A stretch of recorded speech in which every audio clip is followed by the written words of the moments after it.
Alkisah, di tanah India, ada kerajaan yang disebut Banghen. Banghen adalah tanah penuh bukit dan hutan yang lebat. Pemandangan alamnya yang luas sangat menyenangkan mata, dan rakyatnya pemberani juga pekerja keras. Di kerajaan ini, hidup seorang cendekiawan bernama Manarama yang sangat sederhana dalam kebiasaannya dan berbudi luhur. Dia dihormati dan akan melakukan tugas keimamannya tanpa keserakahan karena uang. Dia akan kembali setiap malam dengan beberapa koin yang didapatnya. Namun, istrinya Yasoda adalah orang yang rewel dan suka hidup mewah. Dia menyukai pakaian yang bagus, kehidupan yang mewah, dan sering bergaul dengan masyarakat kelas atas. Suatu hari ketika berbicara dengan tetangganya, dia mengetahui bahwa raja yang baru dinobatkan adalah orang yang sangat dermawan. Dan siapapun yang pergi kepadanya tidak pernah kembali dengan tangan kosong. Mendengar ini, dia pergi ke cendekiawan. Raja tempat ini sangat murah hati.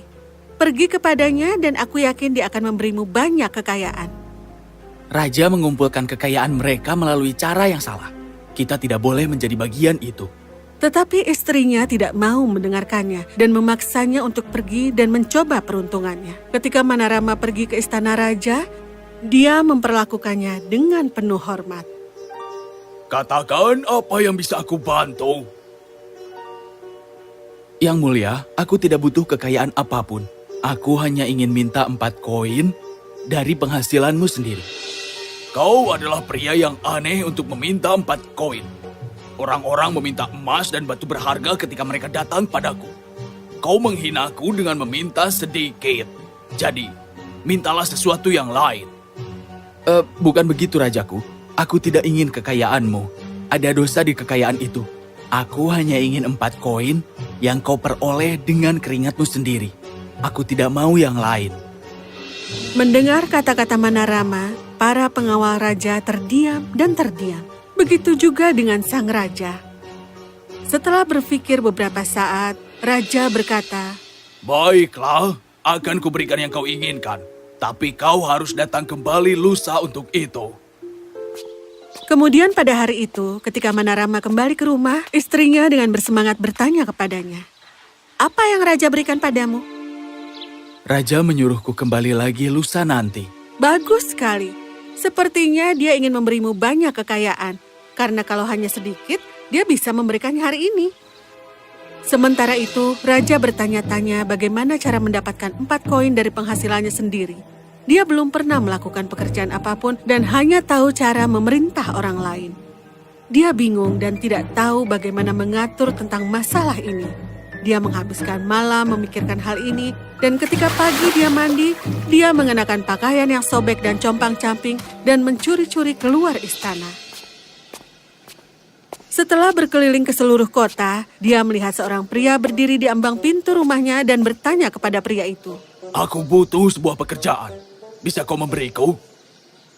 Bisakah kau menimba air? Tidak ada pipa di rumahku, dan aku dapat air dari keran umum. Raja setuju, dan lelaki itu menyerahkan sebuah kendi tanah dan menyuruh sang raja pergi dan mengisi air. Sekarang raja benar-benar tidak terbiasa dengan kerja keras, dan setelah beberapa perjalanan dari keran ke rumah lelaki itu, dia lelah dan juga berkeringat. Jika kau bekerja dengan lambat, keran air akan mengering, dan airku tidak akan tetap terisi. Cepatlah. Oh, tidak. Aku menyesal pernah mempekerjakanmu. Jelaslah bahwa kau adalah lelaki yang lemah dan tidak cocok untuk bekerja. Ambil 4 koin ini untuk apa yang telah kau lakukan, meskipun kau belum melakukan apa-apa dan juga merusakkan kendiku. Dengan mengambil ke-4 koin itu, raja dengan diam-diam melewati jalan dan memasuki istana dari belakang. Seluruh tubuhnya terasa sakit dan ada lecet di telapak tangannya. Tetapi ia berhasil mendapatkan uang dengan keringatnya sendiri dan merasa bahagia kalau tidak puas. Pagi berikutnya, ketika raja duduk di istana seperti biasa, Manarama datang dan menyambutnya. Setelah kerja keras, aku bisa mendapatkan 4 koin ini. Dan kau dapat yakin bahwa itu adalah penghasilanku. Yang mulia, keempat koin ini adalah yang aku inginkan. Karena ini adalah penghasilan dari kerja keras yang jujur. Kembali ke rumah, Yasoda dengan sabar menunggu kepulangannya. Dia membayangkan kekayaan dalam jumlah besar yang akan dibawa dari raja. Manarama pulang dan meletakkan tasnya, lalu mengeluarkan 4 koin dari sakunya. Lihat ini, raja telah memberikan penghasilannya sendiri padaku. Yasoda merasa kecewa, dan dia dipenuhi dengan kemarahan juga kekecewaan. Mengambil ke-4 koin itu, dia melemparkannya dengan marah ke pot tulsi. Aku seharusnya tidak terlalu berharap.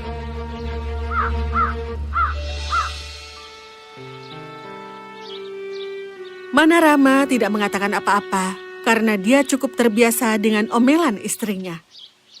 Setelah beberapa hari berlalu, 4 tanaman kecil tumbuh di atas pot tulsi. Mereka sangat cantik dan juga kuat. Lalu istrinya membiarkannya dan mulai menyirami mereka.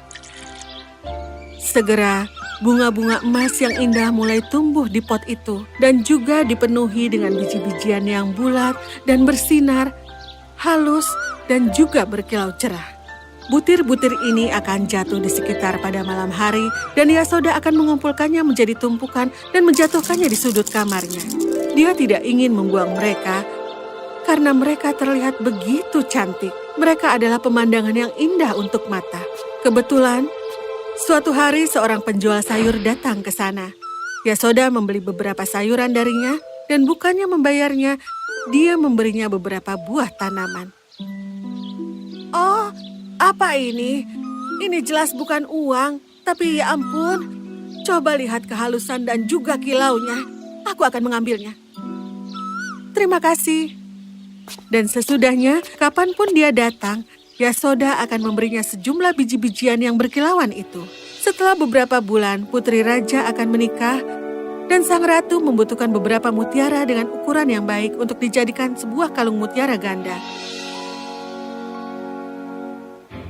Ketika orang-orang raja pergi mencari mutiara, mereka diberitahu bahwa toko kelontong itu memiliki beberapa ukuran yang sangat bagus. Orang-orang raja hampir tidak bisa percaya bahwa toko kelontong dapat memiliki mutiara, dan untuk membuktikannya, mereka pergi ke sana. Ternyata benar, penjual itu mengeluarkan beberapa manik-manik emas dari kotaknya, dan yang mengejutkan, ternyata manik-manik itu adalah kualitas yang terbaik. Dari mana kau dapatkan ini? Ada penjual sayur yang datang ke rumahku. Aku mendapatkannya dengan murah dari dia. Sepertinya dia tidak tahu nilai aslinya. Para utusan raja dipenuhi dengan rasa ingin tahu dan pergi ke penjual sayur yang mengatakan kepada mereka bahwa dia mendapatkan dari rumah cendekiawan. Para utusan itu pergi dan menceritakan hal ini kepada raja. Pergi dan bawa si cendekiawan itu padaku. Ketika Manarama tiba, sang raja merasa terkejut. Astaga, itu kau. Nah, lihat di sini, aku membawa manik-manik emas ini. Aku menemukan bahwa itu adalah milikmu. Aku punya pot tulsi di mana ada 4 tanaman. Setiap malam sekeranjang penuh ini jatuh dari sana. Istriku merasa lelah membersihkannya setiap hari. Kau bisa memiliki sebanyak yang kau ingin. Raja terpesona dan mengira cendekiawan itu sedang berhayal. Dengan kerja keras dan bahaya, mereka dapat diperoleh dari dasar laut. Bagaimana mutiara tumbuh di pohon? Cendekiawan itu membawa raja ke rumahnya. Benar saja, mutiara-mutiara yang bersinar terbaring berserakan di sekitar 4 pohon dan beberapa masih berkilauan di antara tanaman. Dari mana kau mendapatkan benih tanaman ini? Manarama menatap kosong padanya dan menggelengkan kepalanya. Mari kita gali sedikit dan lihat dari mana mereka muncul. Lalu ia menggaruk sedikit tanah di dekat akarnya. Dan yang mengejutkan, dia menemukan bahwa mereka telah tumbuh dari 4 koin yang tertanam di dalam pot itu. Ini adalah 4 koin yang kau berikan kepadaku ketika kau datang dari istana raja dan yang aku lemparkan ke dalam pot ini. Manarama menceritakan seluruh kisah itu pada raja. Raja merasa terkejut mendengarkan hal ini. Jika kerja 1 jam dapat menghasilkan yang begitu luar biasa, apalagi kerja seharian yang tak kenal lelah. Ketika sang raja kembali ke istana, dia pergi menemui sang ratu. Apakah kau ada masalah? Ada sesuatu yang ingin kukatakan. Sang ratu tercengang ketika raja bercerita tentang bunga mutiara dan bahkan lebih terkejut ketika raja memberitahu bagaimana dia telah mendapatkan koin itu. Kau bekerja? Raja Banghen yang perkasa telah membawa ember yang berisi air? Oh, berhentilah tertawa. Dengar, aku ingin kau membantuku. Aku ingin mendapatkan uang melalui kerja kerasku. Lalu? Aku akan bekerja.